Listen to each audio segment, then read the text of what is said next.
Chicago? What do you say? Cubs gonna win today.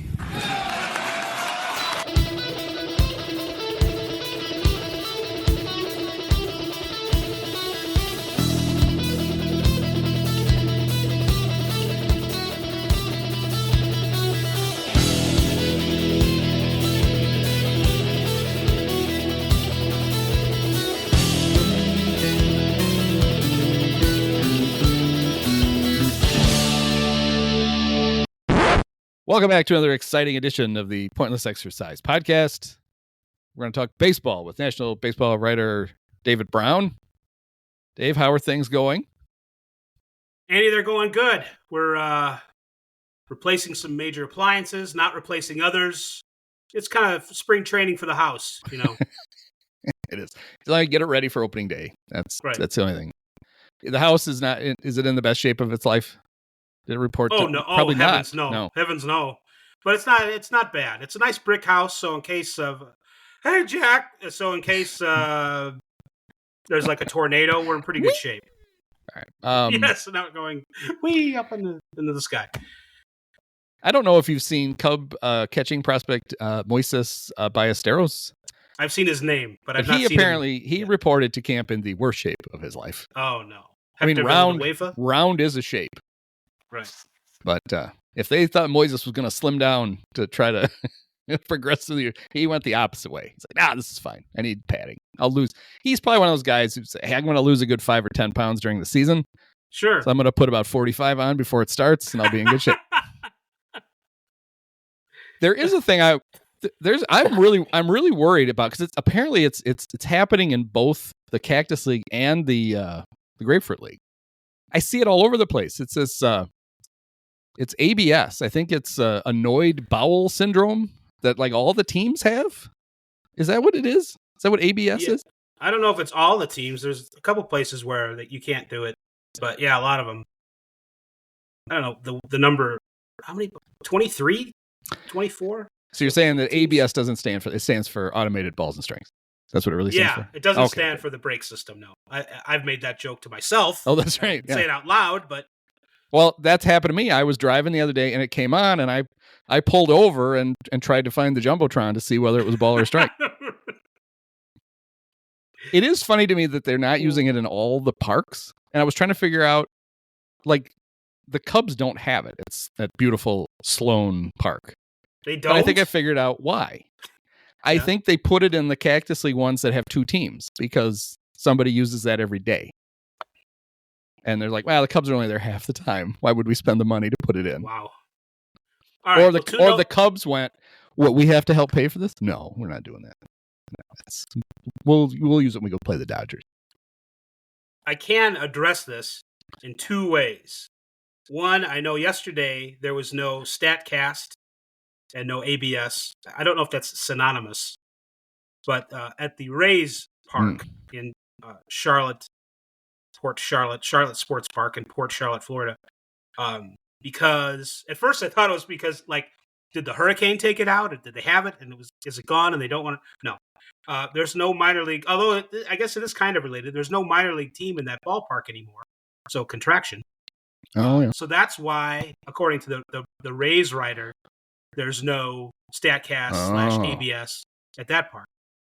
And another thing, I saw Terry Francona say, and I think he's onto something, but I don't know.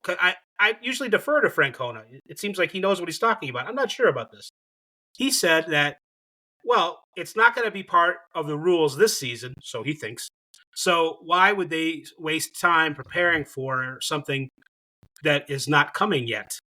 And I thought, that kind of makes sense. But then would it 100% shock me if at some point in 2025, they're like, hey, here it is. We're using this now. And then it gets passed? That wouldn't. So yeah, I don't know. I was going to ask you about that very thing because I saw that quote from Terry. He's like, well, we're not even going to bother to learn how to use it because we're not going to use it this year.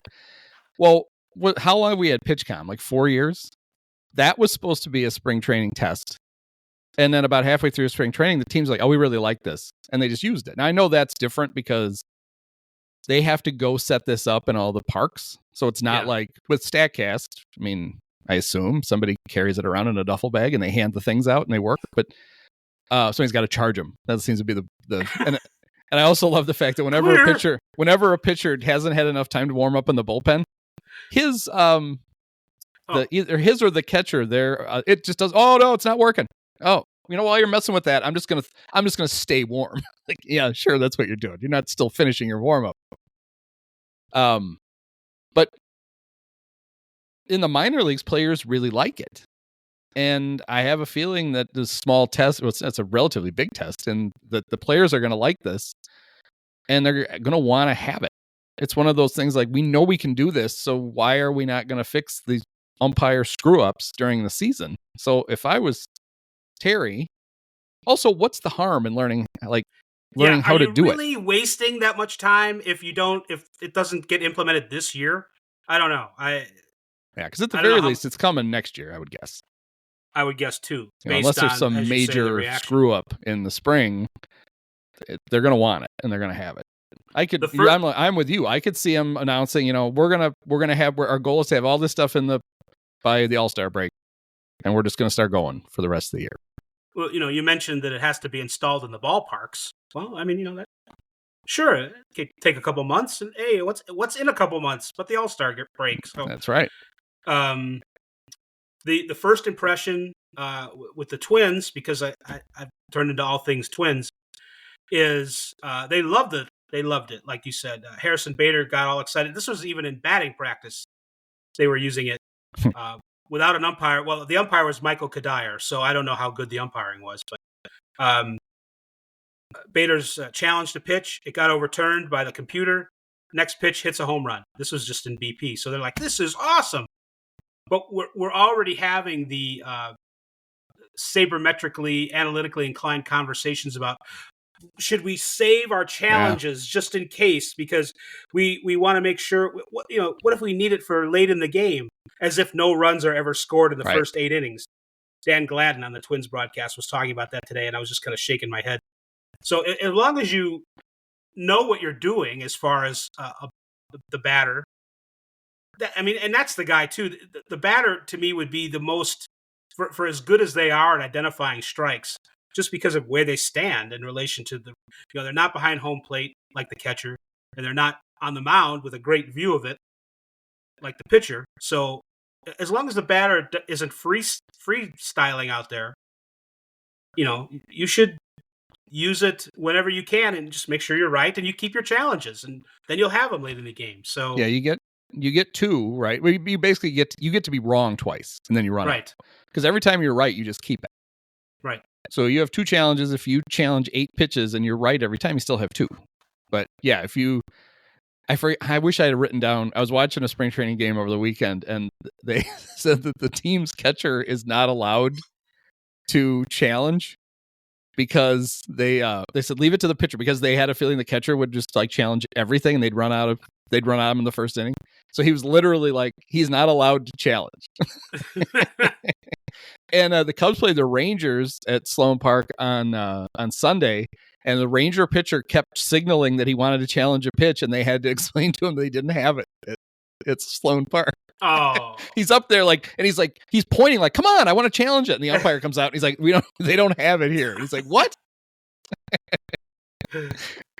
Oh man, that's like when the drive-thru's closed. That's awful.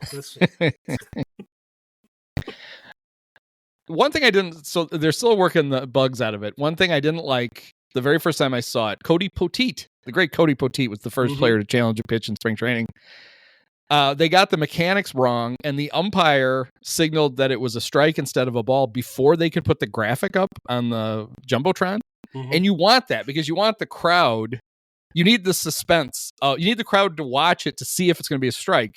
Right. He spoiled it by going, "That's a strike," and then they all looked up and saw the replay. It's like, no. We need the graphic first, then you can officially change it. Right. But we need, this is a crowd. That's minor league parks. It's one of the things fans really like to do now. Is everybody turns and looks at the scoreboard to see the replay, to see the graphic to see if it's a ball or a strike. So it's like, all right, you got to slow down, Blue. You're ruining it. There's a little theater that has to go along with this. Right. It's like those people that tweet too fast. That's it's the last out of the game, huh? Thanks. All right. Yep.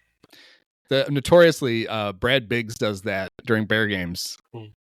He's immediately like, if a field goal is going to be good or not. And when you're home watching the game, there's a significant delay, like 10 seconds. And you'll just look down and go, well, I guess I know that. I guess I know you missed that. Thanks a lot, Brad. And he's like, well, if it happened, I'm going to, it's fine. Whatever. Why are you going through that on Tyreek Stevenson's when he was crowd surfing and missed the Hail Mary. Yeah. And I went back and I'm like, oh no. Anyway. It's still not to relive it. Unbelievable that actually happened.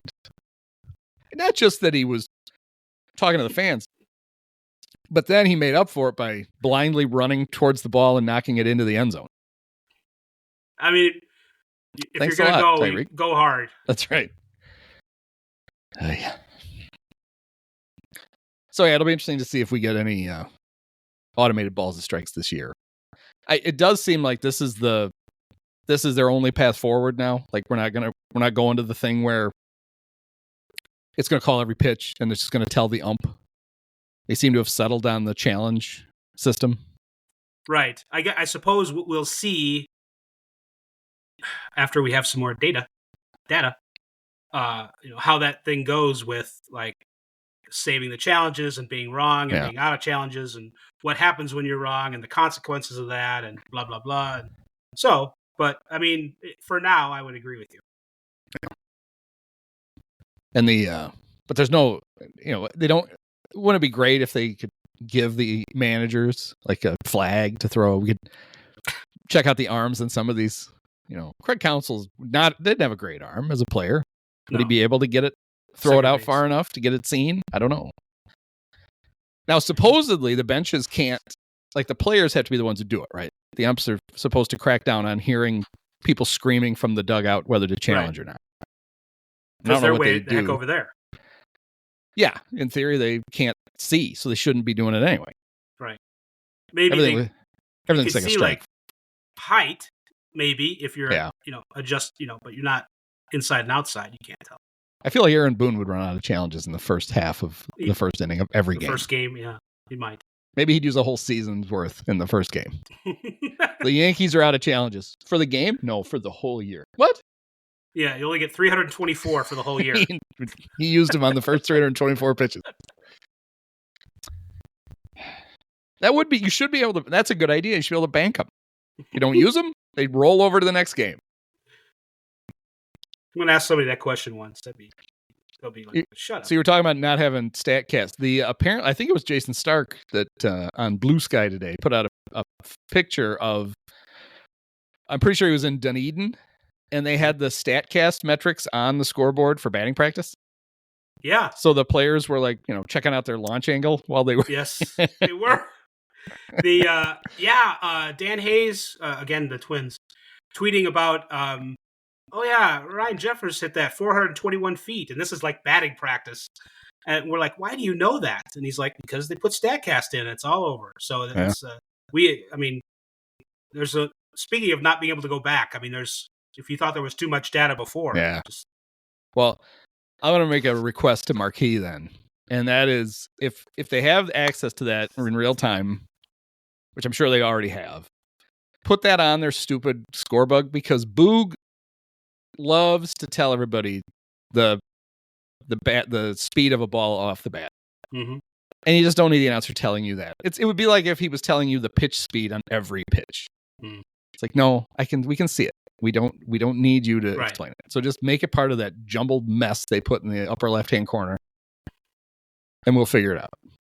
Marquee, the network that still has not figured out that they could put the mile per hour on the pitch somewhere else on the scorebug other than over the number of pitches thrown. No, that's where they should put it. They put it over the count. So the count disappears, and every time you go to look to see what the count is, it's still showing it's like, if there's one thing you need to have on that stupid ticker all the time, it's the count. Right. That's the thing that changes on every pitch. The score doesn't change on every pitch. I don't really give a shit how many pitches he's thrown, but I can wait for the velocity to go down before that pitch total comes up. And they're the only, as far as I can tell, the only network that puts the mile per hour there. But they also don't bother. They don't have one in the spring. So if people want to obsess over the velocity of Cubs pitchers in spring training games, you'll never know what they are because Marquee does not have it on their I think graphic. that might have to do with the lack of Sloan having it probably is. The installation. So. All right. Well, we'll see what happens with so far, the limited part I've seen of the, it's fun. I like it. They should keep it. They should just make it happen. What are we waiting for? Done. I say that, and the team that will get screwed out of it by some, pitch will get changed and cost the Cubs a playoff spot that they would have gotten had I not used all of my influence to get it enacted a season ahead of time. But, will you have learned your lesson? Probably not. No, I won't. Speaking of things that are just as important, how do you feel about the Yankees being allowed to have beards now? I guess it's about time. I thought it was funny, though. I read a tweet that's it was Heyman, I think, tweeting about Devin Williams going there. And he's like, Devin Williams got here and he was made to shave his beard and he wasn't really happy about it. And but then 5 minutes later, they took away the policy. So everything's okay now. But not necessarily, no. I mean, he spent all that time growing it. You got to grow it back now. And who knows? Everybody knows or suspects that like when you shave your head or or your face, it doesn't quite grow back the same way sometimes. I don't know if there's any science in this, but so who knows what's going to be coming out of his face in the future. It might not be what he had before at all. So I do the conversation about, well, what does well-groomed mean, and who's keeping in charge of that? I mean, it's the same people that were doing it before. Yep. It's the manager or whatever, Randy Levine or somebody, a busybody from the front office. I think the Yankees will be able to handle. Oh, your beard's getting too long. All right, so I mean that. I don't think it's sort of like Terry Francona's thing with the ABS. It's not going to take up that much time to regulate your faces. So it was funny. I had just seen a thing. The new MLB The Show comes out next month, and there were people that were talking about the new features in it. And one guy's like, what they should put in would be cool would be if during your season, if a player gets traded to the Yankees, it automatically shaves his beard. See that, and then the next day, I'm like, maybe that's why they did it. The guys that have like, we can't code. That's they'll take to code. Can't we just convince the Yankees to change the policy? And so they need a firmware update or whatever those are. They on one so Steve Phillips was on MLB Network, and he was saying it's about time. It was a stupid policy anyway. And he wondered over the years how many free agents it's cost the Yankees because guys couldn't grow beards. And I was thinking, well, I would think the money might. But then I know from, do you remember the wide receiver? Remember Andre Hastings? Yeah. Went to Georgia, I think he played for the Falcons, maybe the Steelers. Steelers sounds right, too. So he was he was the number one overall recruit in the country his senior year. And he took a visit to Notre Dame, and then he took a visit to Georgia. And Notre Dame thought they were going to get him. And he signed with Georgia. And when asked why he signed with Georgia, Andre said, because Notre Dame already has a 1, and I can wear it at Georgia. He picked his university for his jersey number. Wow. Because I don't remember if it was Pat Terrell. Somebody at Notre Dame was already an upperclassman was number 1, and he wasn't going to get to wear it. And so you may think it's funny. It's like, nobody's not going to go to the Yankees because they have to shave their beard. It's like people make choices they use some of the weirdest reasons to choose the things they choose. So it's entirely possible. Well, with other things being equal, if he's getting the same kind of money, why not? Hal Steinbrenner said, addressed that and said that honestly, that's one of the reasons why I did this. I think he said, I didn't quite unpack the whole quote, but it was something like, if I ever thought that this policy was going to prevent somebody from signing with us or coming to us, then I would feel bad about it. So he wanted to take it out of the equation. I don't know if that means that he knows that there have been others in the past where it really did matter or what. But I do. It is a fun little. Baseball seasons are interminable. It's fun to have differences between ballparks and teams, and it's stupid to really worry about a facial hair policy if you're a team, but it's also, I don't know, just something else to talk about to get us to the next day of the season. I mean, it's only February 25th, so we're not there yet. But at some point this season, even hardcore baseball fans are going to be like, are we there yet? So it's kind of nice to have these little differences to whatever. And the Yankees get to say, oh, we're special, and everybody else gets to say, no, you're not. And it's just, so it isn't the end of the world from that standpoint. It's, the Yankees do have, and this was addressed, I saw Brendan Cuddy of The Athletic say, the Yankees do have the legal right to do this. And the reason it wasn't challenged was because there hasn't been a player who had like a religious exemption. Yeah. So, or a cultural, I guess, I don't know what that would entail. So it could have been challenged. Someone could have gone there. I don't know. I can't even like make a quick joke to tell you like what that would mean, like a Hasidic player, or a Hindu, or Amish, maybe Amish? Mennonite right-hander comes in and challenges the Mennonite right-hander. And this was not a thing before. This was a George Steinbrenner rule, so it's not like it was a Yankee rule dating back to the the origins of the franchise, or even the Del Webb years. This was who won? Didn't Del Webb blunder into like 10 World Series in 11 years of ownership or something ridiculous? This is just ridiculous.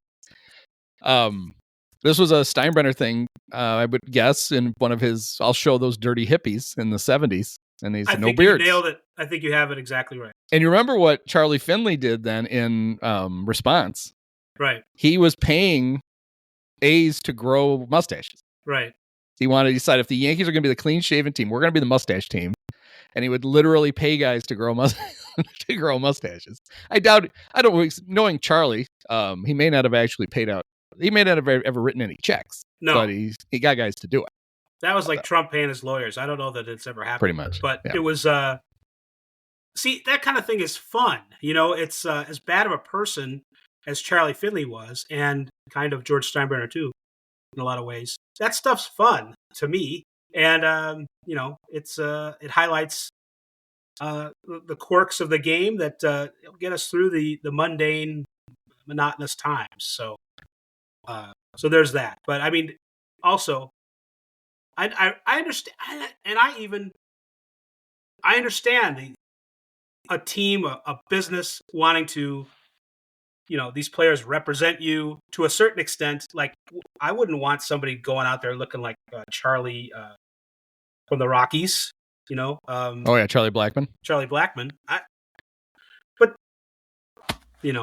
one of my favorite hack bits was you see it like 10 times a year on different broadcasts would be they'd show Charlie batting, and then they would put up his rookie like headshot to show what he looked like without all the fur. Yeah, this youthful blue-eyed boy and this Dan Haggerty, Grizzly Adams type.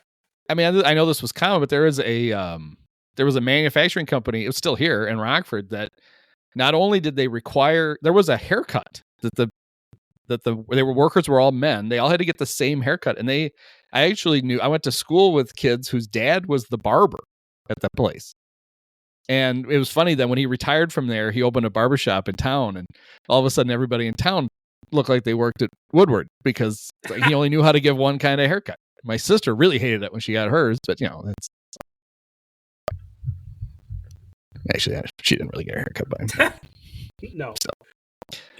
High and tight. Hey, Maureen, how'd you like the high and tight? No, I'm gonna just keep moving.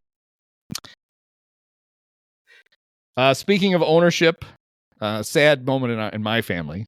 My grandpa, Larry Dolan, died at gone way too soon, at the age of 94. You know what he died of? What? Being 94. Yes.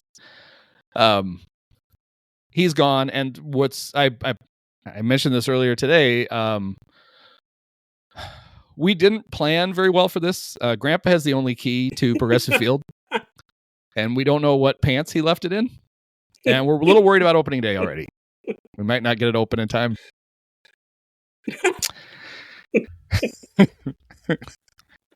Didn't he think to make a copy? No, he was 94. Where was he going? We'd always know where the key was. Nobody went to Ace. Nobody went to Ace. I hope we don't bury him in it, because that would be really bad. But now his young son, which one is it? It's Charles, Paul, I forget. I think I'd know since I'm not really related to them. I just have the same name. Sprightly 75-year-old takes over things in Cleveland now. So just like it's like when Virginia McCaskey died and George is now, really in charge. He's 75 years old. Right. We got to get some fresh blood in here. Good Lord. You mean that literally too? How did you people get so old? But yeah, Larry's gone. Never did win a World Series. Mostly because when they did have good teams, he still wouldn't spend any money to get them over the hump. Thanks a lot. Yeah, right. But there's other ownership news, and this affects your beloved Minnesota Twins, who thought they had their team sold to Justin Ishbia, who him and his brother Matt own the Phoenix Suns. And Justin's a self-made billionaire, and him and his brother own some mortgage company, and they made a lot of money. And he was a minority owner of the White Sox, and right before he was going to seal the deal with the Twins, he just decided he's just going to buy more of the White Sox. So now the assumption is that he's got a deal with Jerry Reinsdorf, where at some point here in the future, near or far, Jerry's 86 or something. I mean, he's 88. That he will end up taking over the ownership of the White Sox. So first, what does this mean for the Twins? Do they have another bidder who's positioned to actually do it, or does it just put the sale on hold? Do we know? Do we know? We suspect the Ishbia. It's not both of them, I guess. It was just Justin. Justin is a minority owner with Matt and the Suns, like you said. Yeah. I don't know. They were going to do They were going to do the opposite with the Twins. Yeah. Where Justin would be the majority owner and Matt would be a minority owner there. There's Ishbia was the only name that leaked so far. Yeah. Ishbia, went to the point of going around Minneapolis and St. Paul, I guess, and asking local businesses for input and talking to former Twins players about being part of the ownership group, or certainly just being part of like Torrey Hunter and people like that, names like that. Justin Morneau, presumably Joe Mauer, about being associated with the team more directly, whether it's with a token ownership role or whatever. So, I mean, this was progressing. So, and it's seen as a bummer from the standpoint of most of the fans don't care for the Pohlads who own the team, a bunch of brothers and sisters and cousins of and nephews and nieces and granddaughters and whatever of Carl Pohlad, who bought the team in I think 1984. They're ready for new ownership because the Pohlads are just kind of known for going only so far, spending money on payroll. Where have you heard that before? Yeah. Maybe I'm related to them too. Yeah. So there was some hope that the deal with Ishbia could have been done by opening day or so, and then that would have enabled the Twins are in they're in a spot where they should be going for the World Series. Yeah. and they're not really entirely doing that. So from that standpoint, it's a bummer. They were given the go ahead to spend, I think it was about $12 million more late in spring training for like Ty France to play first base. Oh boy. But for $1 million and Danny Coulombe to be in the bullpen, he was pretty good last year for the Orioles, and somebody else they brought in really late. So they have been, we kind of thought that maybe they wouldn't be adding anybody, because the payroll last year was cut $30 million. This year it's gone up about 15. So they're still behind where they were a couple years ago, but it is more than it was last year. It was said from the time even before Ishbia's name leaked that there were other people bidding, other billionaires, some of whom maybe even live in Minnesota. You mentioned Ishbia's got a home base in the Chicago area. Yeah. Supposedly there are other people. We don't know who they are. We don't know how far along any potential, are they vetted, and how the process of all that stuff, and are they Reinsdorf approved, that kind of thing. That's always important. So we don't know like where they are in terms of, since it's going to be somebody else, how far along that is and how long it's going to take. So it's really all speculation at this point. Well, I was looking here to look at famous people from Minnesota to see if we think there's anybody that's got the money to buy the Twins. How much money do you think Lonnie Anderson has left? Does she still have? How much did she get from Bert? Because she's from Minnesota. Here's one that might actually work. Could Jessica Biel and Justin Timberlake pool enough cash? Because she's from Minnesota. Yeah. To buy the Twins. I think they could. I know he's laying low after the DUI. He skipped the SNL 50. But now this could be his big comeback to public life. Just buys the Twins. Sure. And then he could immediately move them to Tennessee. Let's see, who else we got? The Coen brothers. They're from Minnesota. Can you imagine the theme nights that they would have if they owned the team? It would be amazing. Blood Simple night. There's like murders. Judy Garland, a little too dead, probably, to buy them. Liza has inherited all that, I'm sure. Yeah, they'd have to wear the little red ruby shoes when they're playing. That would be bad. No place like home. That's a couple states over, though. Yep. See, I don't know if we got anybody else here that's all that promising. I do remember, I'm sure you're studying the list or looking for it. People were mentioned, like names of people who could potentially be, but no one has been associated with the sale. So, but there's 5 or 6 billionaires with Minnesota ties. That should be enough to find one. On the Locked On Twins podcast, which I co-host a few times a week, I was asked about, well, what would my ideal Twins owner be? And at first I said it would be somebody who happened to be from Minnesota, but we kind of just had that to the Polans, and they collectively, I'm sure you've got a lot of different with family, and it's all kind of equal. So it's like many different directions they're pulling.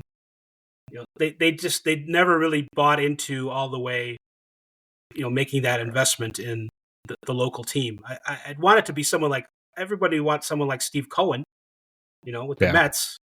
But I'd be fine if the Ricketts decided they would rather own the Twins than the Cubs. That would be fine with me. It would break my heart, but I could probably handle it. I've got to narrow down to 3, I think.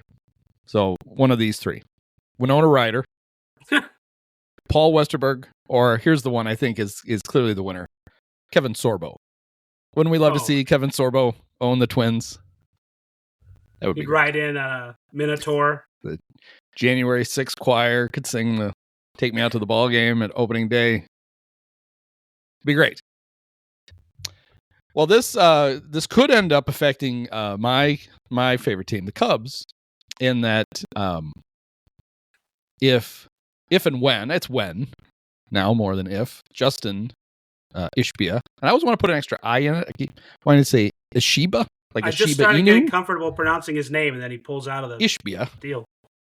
if he really does take over the White Sox and they suddenly are willing to actually spend money, that might actually force the other team in town, the Cubs, who basically control the entire market because the White Sox are a non-entity, to spend some money.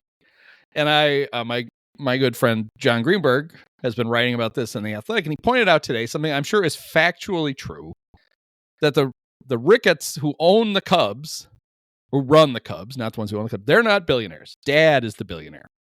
Tom's not a billionaire, which, yeah, but come on.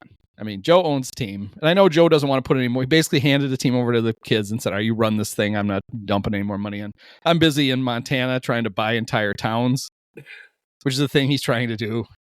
He's trying to rename a town Little Jackson Hole. And I guess that must be in Wyoming, not Montana. But anywhere, somewhere in the West, Joe is fucking up the countryside. This idea, though, that the Cubs payroll is somehow capped because, we're not billionaires. It's like, no, but you run a cash cow of an organization that you could easily you can't run out of money even with a higher payroll. But it could be a huge change, obviously, for the White Sox. Ishbia might actually put some of his own money in and build a new stadium instead of relying on money from the state and city that can't come. It's not available. There's other ways that state and city can help him out, but they're not going to give him any money. And then they could become a real player. They could finally act like they play in the third biggest market in the country, which they had never had. The Cubs only do it occasionally, but the White Sox never do it. And then they should have the same kind of advantage in their central that the Cubs have in the National League. So this really could screw the Twins two ways. Not only do they not get the deep-pocketed owner that they thought they were going to get, but then he just owns a different team in their own division where he could have even deeper pockets because it's a bigger market. So that's not great. No, I'd say you have it.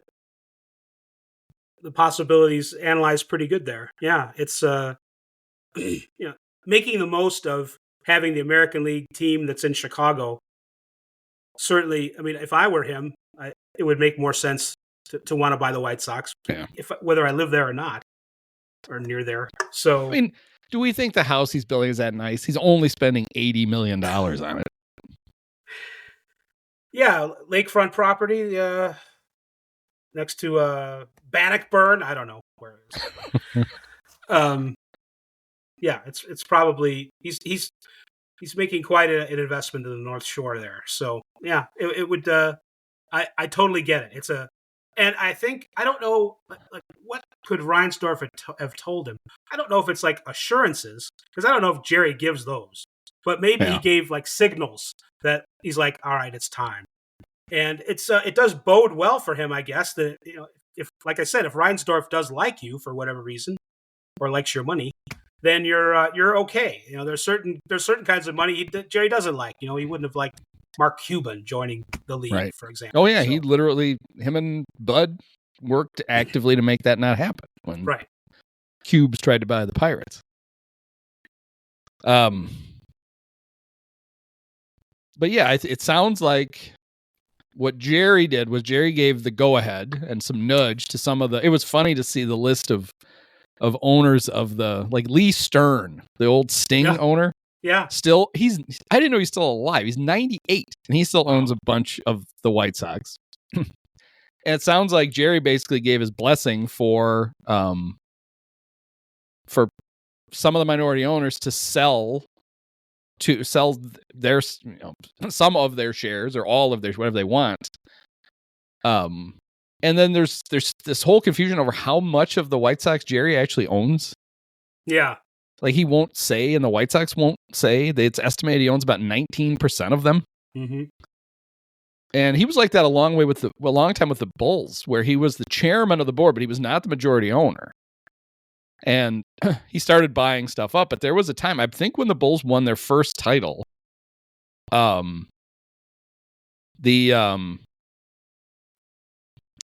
I blanking on his name? The guy, Clark Hunt, owned more of the Bulls than Jerry Reinsdorf did. Oh. but Jerry controlled. He was the chairman of the board, so he got to make all of the decisions. Right. And they own the majority, I think the vast majority of the Bulls, but they does not own the vast majority of the White Sox. And so he really there was an incentive, not just an incentive, it was imperative for Jerry that the minority owners not sell to one person, because that person could very easily become the majority owner of the White Sox. So there has to be some kind of assurances that Ishbia will get more than what he has, but won't get more than what Jerry has. The Toshiba brothers. Yeah, no, when this first broke, one of the things that occurred to me, and it appears to be unfounded, but it occurred to me that, is this like a hostile takeover? For the reasons that you say about, is he trying to do an end run around Reinsdorf and buy up the stock because he got sick of waiting for him to sell or something die. like that? Yes. Yes. Waiting for him to go Larry Dolan.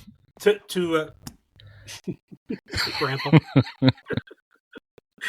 Moment of silence for Grandpa. Yeah, so it doesn't appear that it's a hostile takeover, but it is a prudent takeover of to position himself to be the next guy. And of course, the White Sox got to throw in there, this doesn't have anything to do with the future of the franchise, blah, blah, blah, because the White Sox always tell the truth. Yep. But yeah, it's it occurred to me that, is there something going on? I thought that would have been fun too. We thought that the Yankees beards, that's nothing compared to a hostile takeover in Major League Baseball. That would have been kind of fun. And then the White Sox somehow end up in Vancouver, or Nashville. Yeah, it makes sense for them to stay, and for a local-ish guy and a local Ishbia guy to run them as the the big city market that they are, and that's something that has almost never happened, as you said, or never. Yeah, I don't think it's ever happened. I don't think they've ever. They might have been top 5 in payroll a couple times, and I guess that's what that means, being Los Angeles, New York, and Chicago. So back in the 50s, is that when they did? No, I don't know. Like around the time when they won the World Series. John pointed out in The Athletic that the house that Ishbia is building he's spending more on it than the White Sox have ever spent on one player. On a free agent, yeah. I saw somebody reply to that and said, well, that's true, but they would have spent more on Manny Machado had he accepted the deal, even though it was much less than he actually accepted with the Padres. Yeah. The internet's so dumb. Well, that was like the Cubs almost getting Alex Bregman. They got really close. All they did was they didn't offer the longest deal or the deal with the most money. But other than that, they almost got him. If it is more expensive than any White Sox contract, we can only hope that Andrew Benintendi is sent there to clean it up or something. do some electrical work or plumbing work. Yeah. Yeah, like if they do an introductory like Zoom with Ishbia and they're like, we hear some noise in the back. Oh yeah, Benintendi is leaf blowing around the pool. Andrew, could you give me 10 minutes? All right, thanks. It's the most productive thing he's ever done for the White Sox. We're very proud of him. But yeah, it'll be interesting to see. And it could be years in the making. Or not. Who knows? Yeah, right. And I would like to hope that it would having actual competition within their own city would change the behavior of the Cubs. I don't think it would. People have hoped that before. Yeah. Well, the White Sox have been poised to take over the city many times. It's amazing. It just never happens. It's like, well, you don't have as many fans, and you're never gonna. But that doesn't mean you don't have enough to spend more and compete more than you do in your own city. So there's ground to be gained, but I do think there's and I don't know. You keep hearing there's people complaining about, why did the Cubs ever get off at WGN? Think about all the fans they got because every game was on and number one, WGN was getting dropped from cable. No. Yeah. Just all over the country. Number two, Major League Baseball was going to put an end to the Superstation because it was screwing up the TV rights in other places. I don't want to defend the Cubs TV network choices, but that was one they didn't actually make themselves. It was going away whether they jumped or got pushed. And the idea that they really screwed things up by giving up their national TV package, that was going away regardless. So there's plenty of other things you can criticize them for. So got to focus. Stick to the things we've agreed upon that we're going to ridicule the Ricketts for. Don't try to grab new. We don't need more. We just stick to the talking points we already have. Do the Cubs farm out any games to over-the-air TV during the season, like on Sunday? They do that. Some teams are doing that. Like they're having their own little marquee in Kansas City or St. Louis or whatever, and then they'll have like Sunday home games on TV. Yeah, no, they don't do that. They especially now that they want to sell they can sell the marquee package on its own. Mm-hmm. They are even less incentivized. They don't want you to get a free one. They want you to pay them directly. They just as soon you skip that altogether and go right to them. I mean, that's the other thing that Ishbia would have to fix the Sox are going to open this season and their games are going to be televised on a very, very poorly distributed network. Yeah. Like there's just a lot of people and if they're going to be terrible. So that it's not like people are going to jump through hoops to watch. I can tell you that as a Bulls fan who, I just have to like hit 2 extra buttons on my remote to watch the Bulls than I normally would. And I just don't.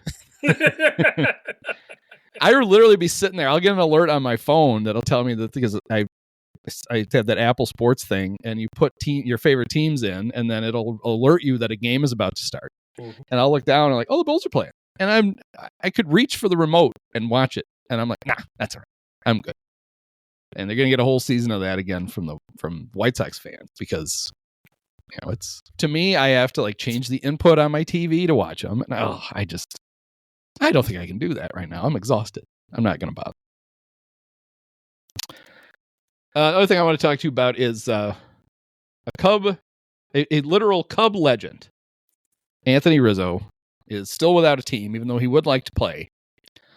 And he got interviewed the other day about it, and he brought up some most of his points were completely valid. The one part that I just found it hard to feel sorry for him for, though, was he's like, yeah, I could be on a team right now, but I'd have to agree to play for the major league minimum they want me to play for like $750,000. It's like, all right, well then it sounds like you don't want to play that bad, Tony. His whole thing is, I'm still a productive player. Well, I don't know. His numbers the last 2 years don't really back that up, and he's been very often injured. But is he a better first baseman than a bunch of teams are going to start the season with? Probably. Still. A few, anyway. Maybe not a lot better, but fractionally better. And I do think there are probably teams out there that if they could get him for a song would be like, this is worth it. Let's give him a shot. But nobody's going to give him $10 million for a year. He's going to have to sign a smaller one. And I also understand, like, personally, his wife's pregnant. So chances are the teams that are interested in him now are teams that are hoping he'll play well and they'll just flip him. They'll get something for him. So now he's going to go to a different city. She's going to have the baby and he's going to go to yet another city. I get it. There are personal things involved. But the idea that nobody will give me enough money to play this sport that is fun to play, that I've already made over $100 million in my career. Boo hoo hoo, feel sorry for me. I find it hard to do that. It's happening a little earlier than, he's had a great career. We were talking before the podcast started. He's had some amazing, not Hall of Fame, but, in that tier of players is below that. He's had some amazing, really good, above average, like way above average offensive seasons and some Gold Glove seasons. And he's made lots of fun defensive plays and base running things for a guy who's not fast and, enjoyable personality. Seems like a good guy to root for. His last 2 years, though, his age 33 and 34 seasons, he's got in 191 games, he's got 20 home runs and 26 doubles and a 237, 315, 358 slugging percentage slash. So that's not great. That's 9 to 15% below the league average hitter at all positions. And at first base, that's not ideal. And he's had a recent concussion. I don't remember exactly when that was, but 2 years ago. Was it? Okay. Yeah. I don't know that he's been the same since. I mean, that might be, at his age, the reason that he's, he's playing more like maybe a 36-year-old Anthony Rizzo, but a 33, 34-year-old guy's putting up these numbers. I don't know. This is 2 years in a row now that's been a steep decline. So he might actually be at very near the end, Yeah. He, and then even those numbers the last 2 years, he did those playing in Yankee Stadium, which should be perfectly tailored to, we know as Cub fans who love him. He's one of their all-time favorite Cubs. He had an amazing 10-year run with the Cubs. Like, he was All-Star 3 times. He won 4 Gold Gloves. He was a Platinum Glove winner the year they won the World Series. But he's basically stopped hitting fastballs his last 2 years with Cubs. You could just beat him. There was a whole bunch of Cubs that teams learned they could beat with fastballs, and he was one of them. And bat speed doesn't come back. And when bat speed's slowing down when you're 31, you're probably not going to be playing when you're 36. Right. I would think. You can empathize.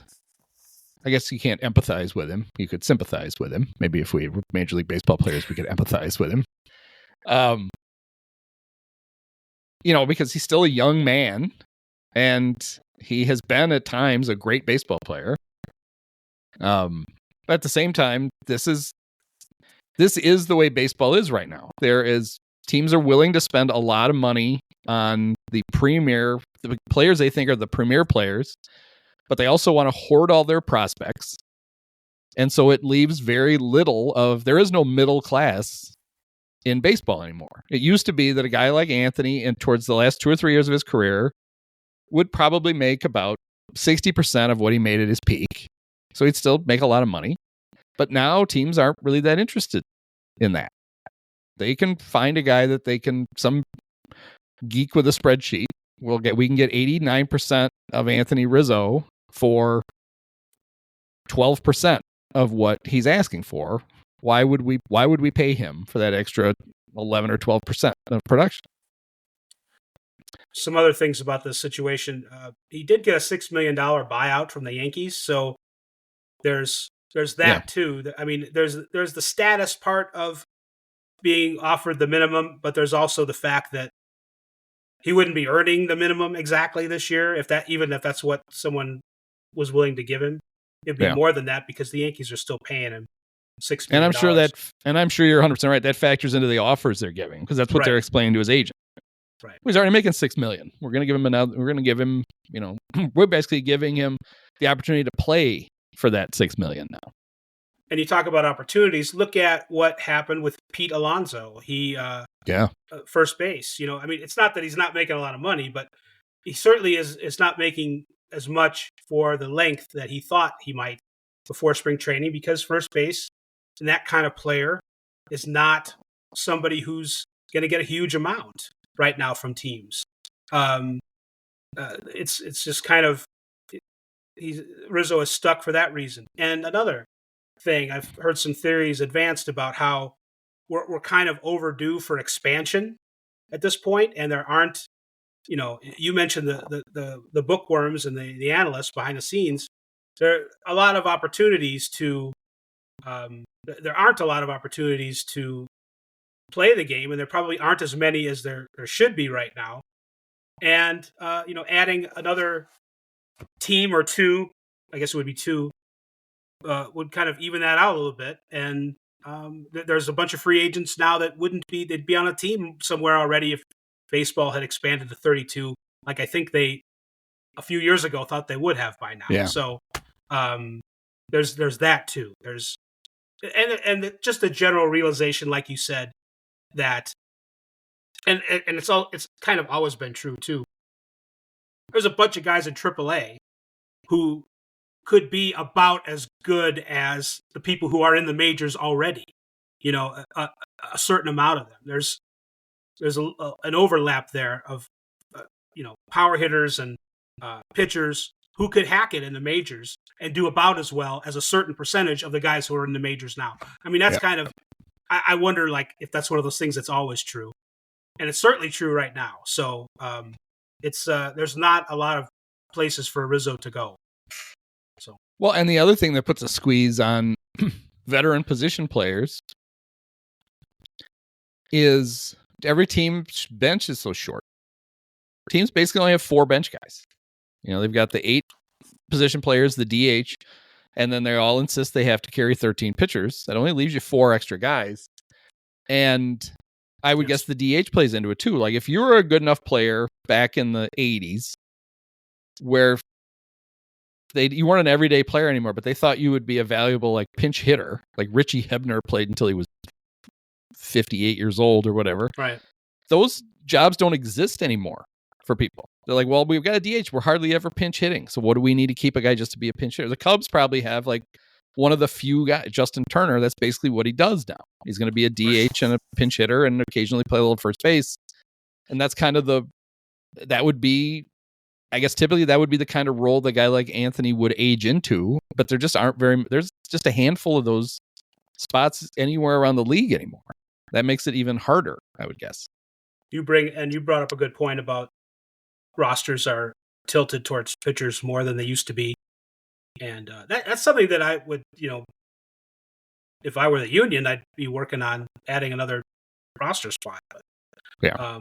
And a lot of these DHs are, they spread the love on the roster they do have, and they don't, have a designated hitter, so to speak. So yeah, it's just other starters who aren't playing that day, kind of a thing. Yeah, it's a good way to box yourself in if you get. The Giants did it last year. They needed power, and they signed Jorge Soler to be their DH, and then they realized how much that handcuffed them because he really couldn't play the field. They never played him in the field. When he got traded back to the Braves, he did play in the field for a while, and you could see why the Giants weren't playing him in the field. So they don't want that. They also want bench guys, as many of them as possible, to have options so they can shuffle them back and forth. And obviously a veteran isn't going to have any options left. But yeah, you're also right about the fact that Manfred was pretty open a couple of years ago about how as soon as we get the stadium deals figured out for the Rays and the A's, then we'll be able to expand to 32 teams. And here we are, how many years later? And the Rays and the A's are both playing in minor league parks that they don't own. And that does screw up the expansion plans because at some point, it really looks like the Rays, it was no matter how tenuous it was, it looked like they actually had a stadium deal done. Right. And then the hurricane blew through, and all of a sudden that money was probably legitimately needed, could be used far, far better other ways. And now they're not sure they're going to get that deal. And the A's supposedly have this deal in Vegas that most people are still very skeptical is ever actually going to happen. And so if, the baseball doesn't want to shut down their paths, right? Like you give an expansion team to Nashville and one to either Charlotte or Portland, and the Rays and A's need to go somewhere. Well, there's 2 cities they can't go to because you parked an expansion team. And then the cities might very well rather have an existing franchise than, I don't know. It's still ridiculous that this sport has 30 teams. It's, I guess, with the way they do the schedule now, it's not as noticeable that you're playing in it because they play interleague games all the time.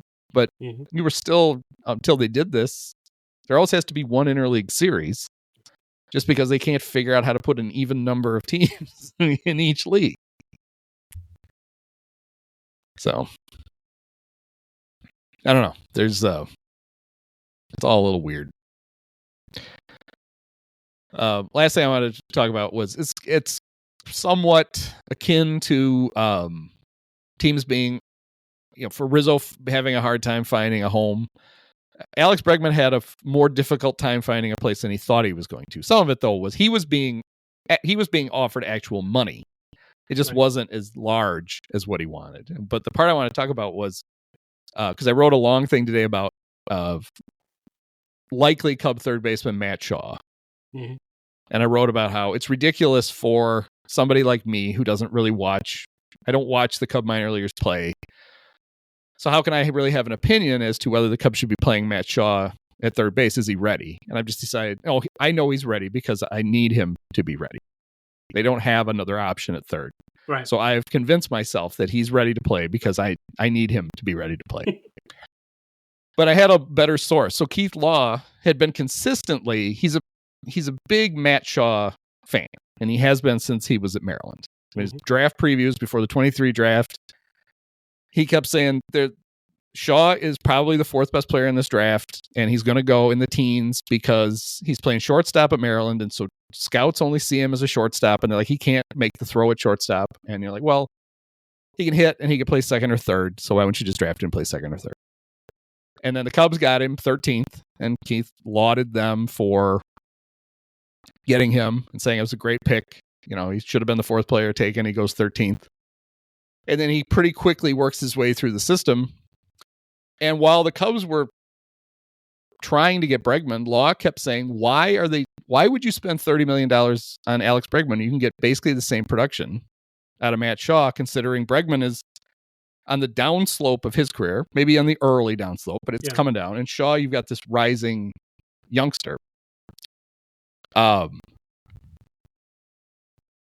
And I always took it to be that the Cubs weren't making a decision between Bregman and Shaw. They were making a choice between Bregman and Nico Horner. Because if they had done that, they were at some point going to flip Nico, and Shaw was going to play second base instead. But that, I think, is a good example of a team being. In this case, the Cubs had given themselves an out, so they were more aggressive with a veteran player. But there are a lot of teams who don't want to pay a veteran if they think they can approximate the production out of a prospect. And then are shocked when the prospect doesn't work out, because as good as prospects are, most of them don't work. If baseball was easy, everybody'd be good at it. And I don't know what my question for you is, because basically all I did was talk. But well, you don't. What do you think of Matt Shaw? No, you don't know. I think about like what the Tigers are doing. The Tigers have a guy, Jace Jung, over at third base, who's I think the brother of the guy at Texas. Yep. And he looks pretty good. I don't think he's as good of a prospect as Shaw, but that's a guy that they could play over there, and not be as dynamic as Bregman, at least early. But they did have that to fall back on. So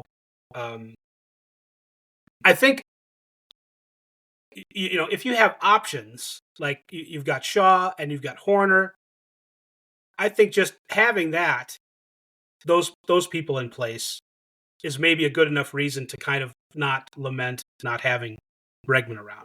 When you get into prospects that aren't like absolutely blue chip, can't miss, obvious, and even those guys do sometimes miss, that's when you get into trouble. I mean, that's why you can't just rely on, like the White Sox do, rely on certain draft picks to restock your farm system. You need to have a development thing going where you have guys coming in repeatedly, perennially, so you have backup plans in case they stink, which sometimes they do, or often they do. So we're not going to know yet if Shaw is the guy until he proves it on the field. But at least the Cubs have him and they have Horner, so they do have something going on there instead of Bregman. But I also think that's that sort of mentality that Keith said, well, why do this when you have Alex Bregman at home or whatever? That's not exactly what he's saying, but that is the thinking of the analytically minded front office. I mean, that's why the Orioles take it to an extreme. They have lots of young players in lots of different positions. They won't spend any money hardly on free agents. They did a little bit at the beginning this year, but they still, I think, have left themselves short. You'd still need to address some things with free agency. You can't not ignore it. And lots of teams are still doing that. Yeah. I mean, the reason to sign Alex Bregman is you get Alex Bregman. Yeah. You get a guy who you know is a good player because you've seen him do it for 10 years. And yes, he's probably not the player he was 5 years ago, but there is the baseline you're going to get from him is significantly higher than what it could be with a prospect, even a good prospect, because some of them, even really good players, aren't always really good in their first year. No, there's a lot to figure out. That's true. So I fell into this rabbit hole in the newsletter today about if Shaw makes the team and starts at third base, he'll be the youngest Cub third baseman since. And it's a name that for people of a certain age sends shivers down their spine. Oh, man, I know who you're going to say. You're going to say Gary Scott, aren't you? It's Gary Scott. So I went and looked back, and the Cubs drafted Gary Scott in the second round in 1989.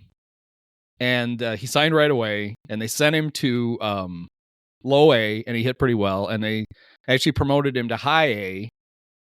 It was Geneva. Was Class A. It was in the New York, but not the Geneva here. The Geneva in New York? Yeah. In the New York Penn League. And he played pretty well, and they were feeling pretty good about themselves. And so the next year, they started him off in high A, and he played really well. And he finished in double A. He played the last 35 games of his first full minor league season at double A. And then he started opening day the next year for the Cubs, which is insane. And he completely flopped. And he played a month, and he was terrible, and they had to send him back to Iowa, and they had to blow the dust off of Luis Salazar and prop him up, put him over at third base again. Oh, wow. And Gary was terrible at Iowa. Hit 208, I think, at Iowa. He was clearly scarred by and he still should have gone to double A, not Iowa. Right. Because he only played 35 games at double A the year before. So they sent him to triple A, where he's still going up against men who were getting him out. And he incredibly was the opening day third baseman again the next year. Despite all that. And that was when he was terrible. And that was when he hit the grand slam into the basket that was going to turn his whole career around, and it didn't. And that was it. 3 years after they drafted him, they cut him. He was gone. And he never played in the big leagues again. Because what I was going to do was draw like this parallel between their ages and whatever. And it's like, no, the Cubs have already, like, Shaw has spent almost his entire minor league career in either double or triple A. Because nowadays they're savvy enough to know if you're because Gary went to Villanova. His Villanova numbers, I'm sure he's not exactly a baseball powerhouse in the 80s, but he was incredible there. To the point where I even looked up the Sean Dunston and Manny Ramirez high school stats just to publish those. Manny had 650 and Sean had 790 at Thomas Jefferson High School in the Bronx. Gary slugged like 700 in college. He was amazing. And when they sent him to low A to start, he was already too advanced for that league. Like, he wasn't proving anything in low A. Right. But apparently to them, it was like, oh, look, he's great. And just the fact that they wouldn't give him a real run in double A it confounded me. But these were the Jim Fry Cubs when he had been given control of the front office. They fired Dallas Green. And in 1990, the year in between the year after Gary got drafted and the year before he debuted with the Cubs, they had drafted Lance Dixon out of Arizona, much to my chagrin, one pick ahead of Rondell White. I can't imagine what Rondell would have looked like if he'd played his entire career with the Cubs, but it would have been very good. Lance made 8 starts in the minors and all of a sudden was starting for the Cubs. Like less than 60 days after he had been drafted. Debut. Not so good. And he pitched 3 times and he blew out his arm and he never pitched again in the big leagues. He pitched in the minors, but he never pitched again in the big leagues. And it's like they were just blowing through. There was no player development then. Right. For the Cubs. And it was the saddest part was, and this was, I'm sure we talked about this and remember this crap, me and Donahue. This came right on the heels of the Cubs being great at developing players. The Dallas Green, Gordon Goldsberry minor league system was like other teams were jealous of how well the Cubs drafted and developed players. And the Cubs fired Dallas and hired Fry, and Fry immediately fired Goldsberry and decided he'd run it his way. He ran it right into the ground. Right. So this is me babbling on a long time about something I already wrote today, but the whole idea was there is a similarity between Shaw and Scott, but it's all superficial. It's guys drafted high out of, Eastern Seaboard universities, but one who was actually sent to the proper level and performed very well, and another who was sent to levels below where he should have been for his skill set and did well and convinced the Cubs that, he doesn't need anymore. He's ready. And he was never ready. So I felt after writing it, I feel really bad for Gary Scott. Like the Cubs really screwed up his entire career because they did that. Now, chances are if he struggled that bad, he was never going to be a really good player. But he also was pretty talented. Not given a chance to be, Yeah. The other thing was and I remember this just as a punk kid fan at the time, he barely ever struck out. He never hit the ball hard. Like he just couldn't make solid contact. But he basically walked as many times as he struck out in the big leagues in his very short thing. So he was only kind of overmatched. Like a savvier front office would have looked at that and said, all right, there's something here. We just need to figure it out. Right. The Cubs were like, well, he flopped and embarrassed us. So we're just going to cut him. Let's get our revenge your fault, right now. Gary. Hit the bricks. I say that, so next year when the Cubs release Matt Shaw, you'll know why. But they're not gonna, because I like Matt Shaw, and I like Matt Shaw for a very simple reason. I just want him to be good. I wanted Pete Crow Armstrong to be good, and I think he is. So I'm on a relative roll these days. So we'll keep it up. Your scouting and player development is pristine right now. With those guys, I gave myself credit. I knew Chris Bryant was going to be good. I knew Kyle Schwarber was going to be good, but I was wrong on Damon Berryhill. It's the only guy I've been wrong on. I thought he was going to be a star. And if he hadn't blown out his shoulder, he probably would have been. So I can't even blame myself. I blame fate. There's one last thing I want to ask you about, because you're the guy I think can shed the importance of Pete Crow Armstrong changing numbers. Yeah. He went from 52 to 4. Right. And what this will do for his career, considering that's a much better baseball number. Keep in mind there's no science behind this. But that's huge. I mean, the Twins have a bunch of players, too. Everything gets back to the Twins, who have gone from wide receiver numbers to actual baseball numbers. And some of them are prospects that aren't quite as good as Crow. Maybe one or two is up there. But you go in with number 4, and, I mean, it also increases expectations. When you have a number 4 in the lineup, you're like, well, this is one of our better players. I'm struggling to think of another Cub who's worn 4. Blauser? Was Blauser 4? It's terrible. The history of Cub 4s is pathetically bad. Well, I look at that as an opportunity rather than we did. I ranked the top 5 number 4s in Cub history, and Pete is already 5th. They are Billy Herman, who is a Hall of Famer. Right. Second baseman for the Cubs. He was number 4. However, here's a weird thing. So the Cubs started wearing numbers in 1932. Mm-hmm. Billy did not start out as number 4. He wore number 2 for the first 4 years. Then he switched to 4. So his last 5 years with the Cubs, he was an all-star all 5 years. He wore number 4. But the Cubs in that era kept changing numbers. And I think I know why. I'm positive I know why they did this. In 1937, a bunch of like really good established Cubs, like Gabby Hartnett and Stan Hack and Billy Herman, a bunch of them changed numbers. And I want you to see if you think my reasoning is sound here. I think the Cubs ordered a bunch of jerseys and then the numbers didn't fit. So they had to change numbers. Yeah. No, like that's Stan right. Hack went to put on 9 and it was, or 39, and it was way too small, and he grabbed 9 and he was just 9 forever.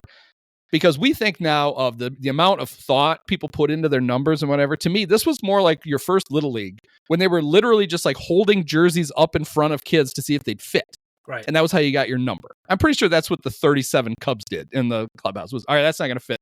All right, you're 6 this year. And they're just like throwing jerseys around. I think. And also, I imagine 80 years ago as a time when it was harder to put numbers on and harder to take them off, and more prohibitively more, if not expensive, complicated getting a new jersey. And like, what do you mean we have to get a new jersey?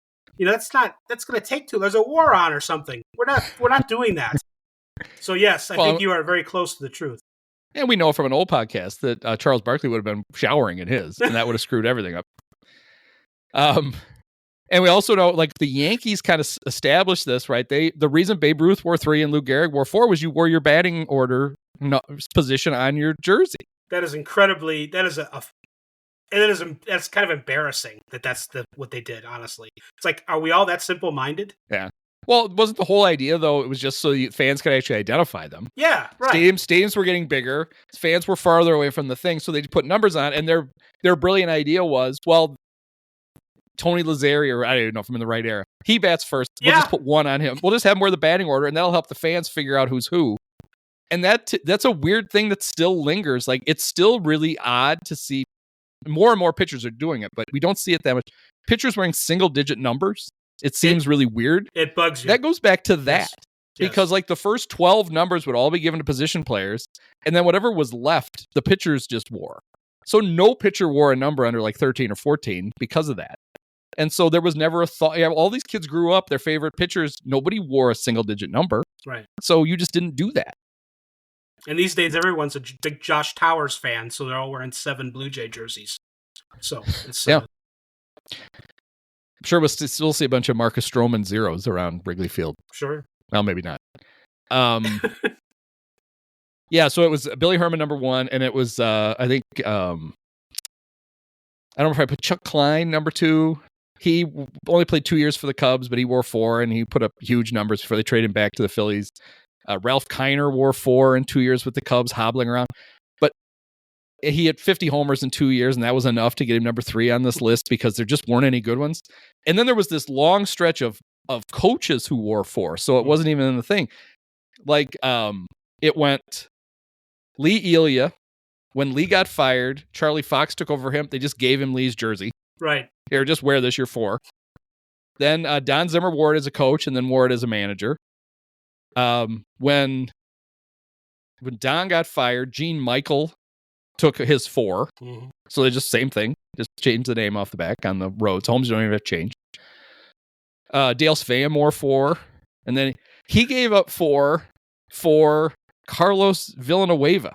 Or no, he gave up 3. He was 33 his first year with the Cubs. He switched to 4 because he gave Carlos Villanueva his number. Uh-huh. Billy Connors supposedly wore 4 one year, but as we all know, Billy was too fat to wear a jersey, so he never did. So we just have to trust that was his number because he never actually had one on. Right. So when I was trying to put this, and then in recent years, it's all the duds. It's Eric Sogard and Josh Fegley and Ildemaro Vargas and Jonesui Fargas and Jason. I figured it's either here. This is true until Pete. The best Cubs this century to wear 4 are Ben Grieve and Jason DuBois. Oh, my. That's how bad 4 is. So he can do nothing but rocket it up the charts. And then the thing that bothered me is the thing that apparently the Cub equipment guy just does. So they're in the marquee broadcast on Friday, they were making a big deal of the fact that Pete is switched to 4, and they had this whole story about how basically Jed Hoyer was giving him crap for wearing an offensive lineman number, and they were shooting baskets. And he's like, if I make this shot, you're going to change to a real number. And he made it. And so Pete picked 4. They're zooming in on his back to show it. And the 4 is too far to the right on his jersey. It's annoying. It looks like he had an Ernie Banks jersey that the 1 fell off of. Like, it looks like there should be a 1 next to it. But I know this from Dansby Swanson 7. The Cub equipment guy centers the number on the back off of the literal center of the digit.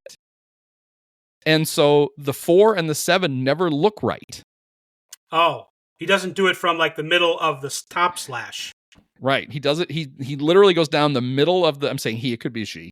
They go right down the middle of the number. And so those numbers by themselves look weird.